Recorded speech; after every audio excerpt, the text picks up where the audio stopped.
제가 우리 교인들에게 최근에 이런 고마움을 표했어요. 내가 이제 올해가 만 69이거든요. 근데 아직 흰머리가 많지 않고 또 머리카락도 많이 안 빠지고 이럴 수 있었던 이유는 여러분들께서 나를 편안하게 해주셨기 때문입니다. 원래 머리가 빠져야 돼요. 그리고 하얘져야 돼요. 왜냐하면 유전적으로 우리 어머니 아버지가 다 하였고 우리 아버지는 머리카락이 없었습니다. 그것도 50대에 없었습니다. 근데 저는 없지 않고 이렇게 잘 붙어 있는 데다가 또 머리카락도 하얘지지 않고 있는 것은 우리 교인들이 저를 즐겁게 해주기 때문이다. 그렇게 인사를 한 적이 있습니다. 제 위에 형이 또 셋이 있는데 셋 중에 둘은 또 머리카락이 없어요. 저도 없어야 되는데 참 고마운 일이다. 그렇게 인사를 했었습니다. 살면서 마음의 평안함 또 만족함은 삶을 더 역동적으로 만들어가고 또 평안하게 해주지 않습니까? 그런데 우리가 이 세상 살아가면서 내가 만족하기를 원할 때가 많지만 나로 인해서 누군가가 만족할 수 있다면 이것도 많이 생각해야 될 겁니다. 직장 생활을 하다 보시면 누구를 만족시켜야 될 것인가에 대한 고민과 갈등이 있을 수 있어요. 만족을 시키려고 했더니 그분을 만족시키려고 했더니 내 작품이 제대로 안 나올 수도 있잖아요. 그런 갈등이 있어요. 그때 우리는 절대적 가치를 꼭 붙들어야 되지 않을까요? 여기 눈치 보고 저기 눈치 보면서 실제로 나를 표현도 못하고 망가뜨릴 수도 있지 않을까 그런 생각을 합니다. 오늘 우리가 읽은 말씀, 제가 굳이 마가복음의 본문을 선택한 이유는 마태나 또 누가 요한과 달리 이게 숫자가 좋아요. 15장 15절. 외우기 좋아서 마가복음 본문을 선택했습니다. 빌라도가 예수님을 십자가에 못 박도록 내주는데 이유가 뭐예요? 무리를 만족시키기 위하여. 제가 그 대학원에서 그 로마 제국에 대한 그 연구를 해서 석사학위를 받았습니다. 로마 제국에 있어서의 기독교와의 관계를 제가 정리를 많이 했었는데 사실 빌라도 같은 경우 로마가 파송한 총독이잖아요. 로마에 만족을 주려면 자기가 그 관리하고 있는 지역에서 폭동이 일어나거나 또는 소요가 일어나면 총독의 생명이 짧아져요. 그래서 결국 예수를 십자가에 못 박도록 내주는 이유가 뭐예요? 군중들이 만족해서 사람들이 나에 대한 불만이 없어야 나는 오랫동안 자리를 보존할 수 있다라고 생각을 한 겁니다. 그러나 여러분 무리에게 만족을 주기 위하여 예수님을 십자가에 못 박도록 내준 빌라도는 그 이듬해 해임되고 맙니다. 자기 생각과 너무 다른 결과가 온 거예요. 군중들에게 만족을 주고자 했는데 그렇게 하면 자기 자리가 오랫동안 보존될 거라고 생각했는데 그런데 결국 오래가지 못했다는 것입니다. 우리가 이런 착각을 할 수가 있어요. 누구를 만족시켜야 내가 이익이 될까? 누구를 만족시켜야 내 삶에 유리할까라는 것입니다. 사도행전 12장에도 헤롯 왕이 나와요. 헤롯 왕이 야고보 사도를 죽입니다. 사도 중에 첫 번째 순교자 야고보가 나오는 거예요. 헤롯이 야고보를 죽이고 나니까 유대인들이 너무 좋아해요. 그래서 유대인에게 더 큰 만족을 주고 싶어서 베드로를 잡아가둡니다. 유월절이 끝나면 베드로도 죽이겠다. 야고보 죽여서 저렇게 민중이 좋아하는데 베드로까지 죽이면 얼마나 더 좋아할까라는 생각을 했지만 결과는 어떻게 돼요? 베드로는 살아나고 헤롯이 죽습니다. 우리가 살면서 누구를 만족시킬 것인가에 대한 선택에서 굉장히 많은 오류를 범할 수 있어요. 저 사람을 만족시키면 내 자리가 오래 갈 것이다. 이들을 만족시키면 내 작품은 사람들에게 인기를 얻을 수 있을 것이다 라는 착각을 합니다. 제가 산정인교회 부임한 게 1994년 12월 27일이었습니다. 제가 서양사까지 공부하고 그러고서 정훈장교로 군대 갔다 와서 늦게 목사 안수를 받았어요. 그래서 제가 목사 안수 받은 지 딱 1년 되던 해에 제가 산정인교회가 86년 된 교회인데 사람 볼 줄 알아가지고 저를 담임 목사로 청빙을 했습니다. 사실 여러분 39에 목사 안수 받은 지 1년밖에 안 된 제가 산정인교회 담임 목사가 됐고 많은 분들이 부러워하셨어요. 그리고 제 섬기던 청량리에 있는 동도교회 원로 목사님께서는 저한테 김 목사 참 부럽다. 나는 산정인교회 가려고 애를 써도 못 갔는데 너는 가는구나. 그러고서 축복을 해줬어요. 그러니까 제가 얼마나 뿌듯했겠어요. 그리고 31년 동안 사역을 했습니다.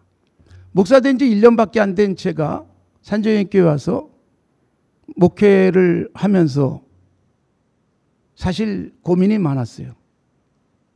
첫 담임 목사 그리고 목사 된 지 이제 1년밖에 안 된 제가 어떻게 하면 교회를 건강하게 세워갈 것인가에 있어서 고민이 많았어요. 장로님들이 다 거의 아버지 같은 분들이었어요. 제게 고민을 할 수밖에 없었지만 한 가지 선택을 했어요. 사람을 만족시키기보다 하나님을 만족시키자. 근데 이게 굉장히 힘든 일 같았는데 모든 성도들이 그것 때문에 저를 지지해주고 믿어주고 그리고 교회가 부흥이 가능했던 것입니다. 제가 몇몇 사람을 만족시키려고 했다면 오래가지 못했을 것 같아요. 심지어 어떤 장로님은 저한테 이렇게 말한 적도 있어요. 평양에서부터 내려오신 장로님, 우리 교회에서 제일 부자인 장로님. 제가 산정인교회에 와서 그 장로님이 어느 날 굉장히 섭섭하다는 말을 했어요. 근데 그분이 늘 돈을 많이 갖고 다녔어요. 5만 원짜리가 없을 때인데 어떤 때 목사님 얼마가 필요합니까? 100만 원이요. 그러면 바로 주머니에서 1만 원짜리를 꺼내가지고 100만 원을 딱 세서 줬는데 아직도 돈이 많아요. 200만 원이라 그럴 거 그랬다. 이런 생각이 들 정도로. 근데 그분이 저에게 굉장히 섭섭하다는 말씀을 하셨어요. 목사님 그렇게 하면 어떡합니까? 그리고 굉장히 섭섭해하면서 화를 냈어요. 근데 여러분 제가 그때 그런 생각을 했어요. 장로님이 섭섭할지 모르지만 제가 결정한 것은 목사로서 신앙 양심에 따라 그리고 하나님이 분명히 기뻐할 것이라는 생각 속에서 결정한 것입니다. 라고 말은 안 했지만 속으로 말했어요. 괜히 또 상처까지 줄 필요는 없으니까. 그리고 지금까지 왔어요. 너무 감사한 것은 사실 31년 동안의 사역이 제 힘으로 버텨낸 것이 결코 아니었습니다.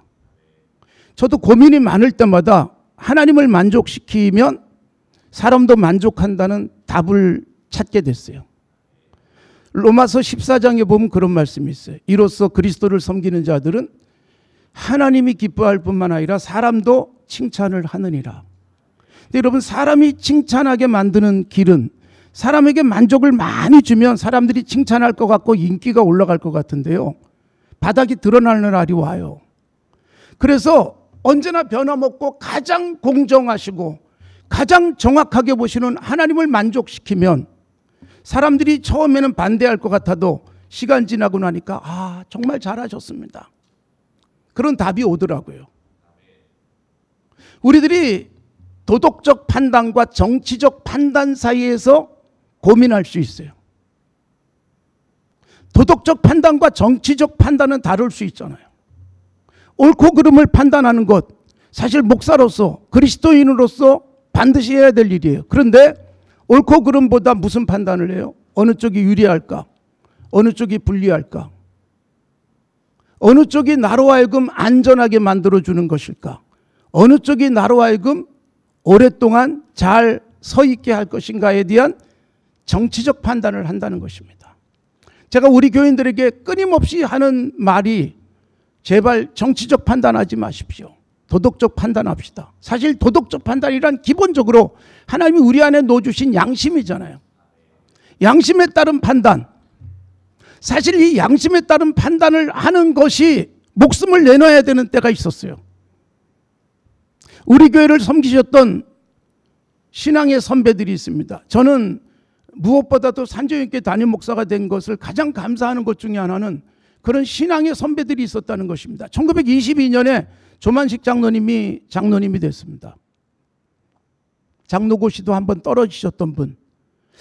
조만식 같은 분을 떨어뜨린 노예도 대단한 노예다. 우리 요새 노예에서 이렇게 장로고시, 목사고시 볼 때 웬만하면 다 붙여줘요. 더군다나 이제 장로고시 볼 때 담임 목사들이 와서 로비를 합니다. 꼭 붙어야 됩니다. 근데 여러분, 조만식 장로님을 평양노예가 떨어뜨렸어요. 그래서 제시를 봐서 합격을 했습니다. 그래서 조만식 장로님이 12월 말에 장로 임직을 받은 이유가 시험에 떨어졌기 때문이에요. 그분이 평생을 어떻게 살아왔는지. 1950년에 이제 전쟁이 일어나잖아요. 북쪽에 고당께서 계실 때 월남하자는 권유를 굉장히 많이 했습니다. 미국의 브라운 소장이 미소 회담 때문에 올라갔을 때도 조만식을 계속 권했습니다. 월남합시다. 여기서는 아무래도 고당 선생님도 위험하고 제대로 이 땅을 향한 뜻을 펴기 어렵습니다. 그러나 거절하셨어요. 그 대신 고당께서는 사모님과 아이들을 내려보냈어요. 그분이 내려보내면서 하얀 봉투를 하나 줬어요. 그 봉투에 모발이라고 써 있었습니다. 지금 국립현충원에 가면 그분의 모발이 묻혀 있습니다. 거기서 우리는 매년 10월 18일에 추모 예배를 드리고 있어요. 그분은 내가 여기서 떠나면 이 땅에 천만 우리 형제들은 어떡하냐. 하나님이 나한테 이들을 맡겼는데 나는 하나님만 바라볼 뿐이다 라는 선택을 하신 것입니다. 1944년 4월 21일에 순교하셨던 주계철 목사님은 1936년에 마산에서 평양으로 오셨어요. 고당에 가서 모시고 왔어요. 고당의 제자였지만. 그리고 신사참배 그 앞에서 무슨 선택을 합니까? 하나님이 기뻐하는 것이라면 죽음도 각오하겠다. 그리고 결국 1944년 4월 21일 모진 고문 끝에 천국에 가셨습니다. 내가 사는 길, 일제를 만족시키면 살아갈 수 있는 길이 있었어요. 그러나 거절하고 하나님을 만족시키는 삶을 살면서 한국 기독교사에서 가장 존귀한 이름을 얻으셨다는 것입니다. 제가 산정교회 와가지고 제일 지금까지도 가슴에 남아있는 뿌듯한 일이 하나 있어요. 1995년 12월 25일 날 한국의 슈바이처라고 불리는 장기르 장로님을 장례식에 했던 일이에요. 12월 25일 성탄절 아침 6시에 천국에 가셨어요. 그분을 장례 치르면서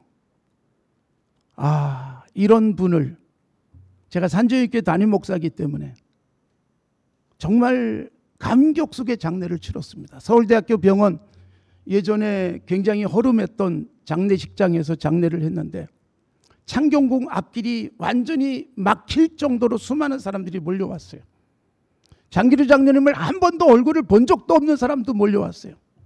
그때가 전직 대통령의 비자금 사건 때문에 모든 언론이 그걸 떠들고 있을 때였는데 장기르 장로님이 천국 가시면서 그 더러운 기사를 싹 몰아내고 장기르 장로님의 선한 일이 지면을 꽉 채울 때였습니다.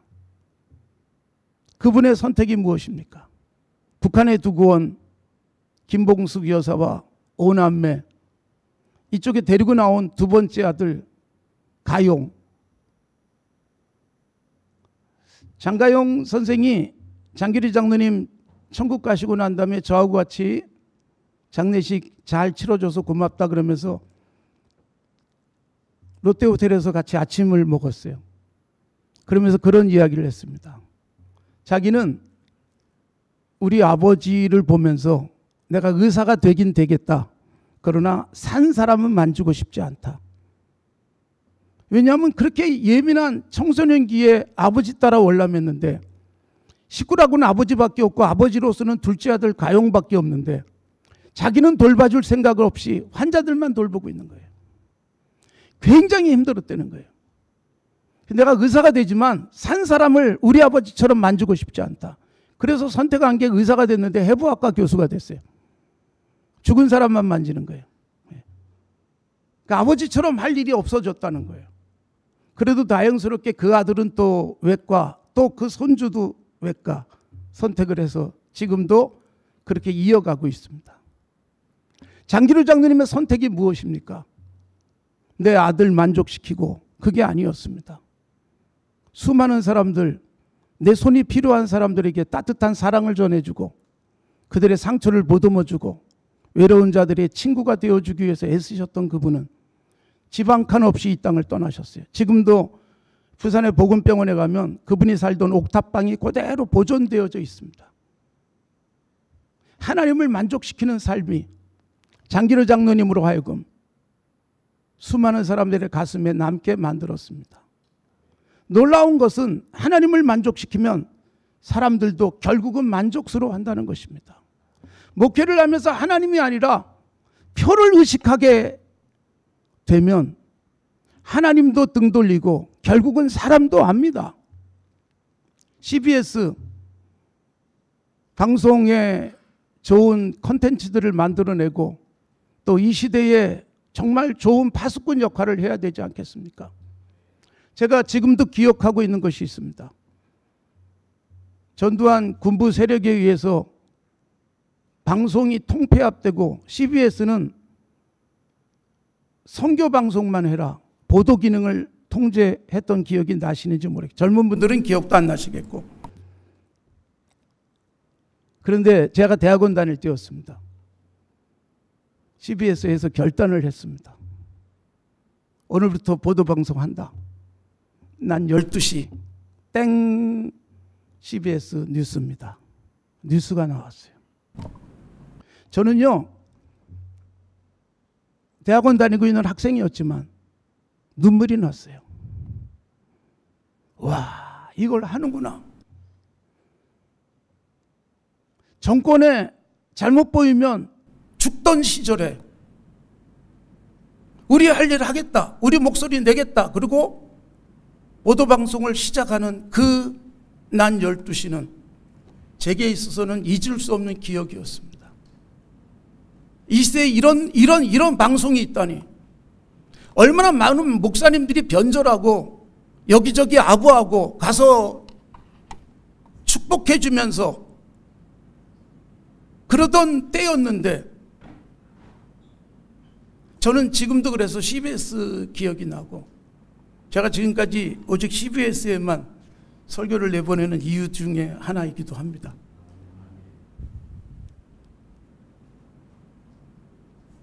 우리가 만족시키고자 하는 대상을 분명히 하십시오. 바울 사도의 갈라디아서의 고백이 나와요. 내가 하나님을 기쁘게 하랴, 사람을 기쁘게 하랴.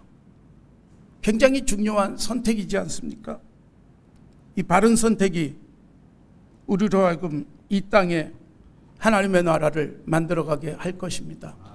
CBS가 이 땅에 내보내는 전파, 또 수많은 영상들이 하나님의 나라를 펼쳐가는 데 귀하게 쓰여졌으면 좋겠습니다. 하나님만 만족시키는 CBS 됐으면 좋겠어요. 하나님을 만족시키는 그런 직원으로 일했으면 좋겠어요. 하나님을 만족시키는 목소리를 내시고 하나님을 만족시키는 영상을 만들어 가시면 하나님이 만족하는 그런 삶이 하나님께서 거꾸로 나를 만족시켜주는 결과로 오게 될 겁니다. 사람을 만족시키다가 하나님이 나를 향해서 등 돌리지 않도록 건강한 결단이 있기를 바랍니다. 하나님 아버지, 우리가 누구를 만족시키며 살고 있는지요, 헛된 것에 마음 빼앗기지 않게 하시고 세상 만족시키다가 하나님 잃어버리지 않게 하여 주시옵소서. CBS를 통해서 오늘까지 놀라운 일들을 해오신 하나님 아버지, 앞으로도 더 큰 일 감당하며 이 시대에 수많은 사람들에게 건강한 감동을 주고 도전을 주고, 그리고 여기 정말 진리가 있고 복음이 있고 바른 소리가 있음을 드러낼 수 있도록 복 주시옵소서. 예수님의 이름으로 기도드리옵나이다. 아멘.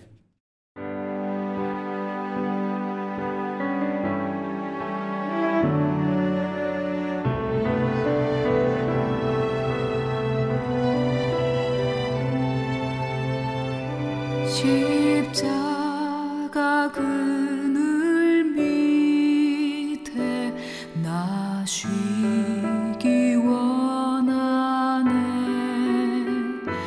저 햇빛이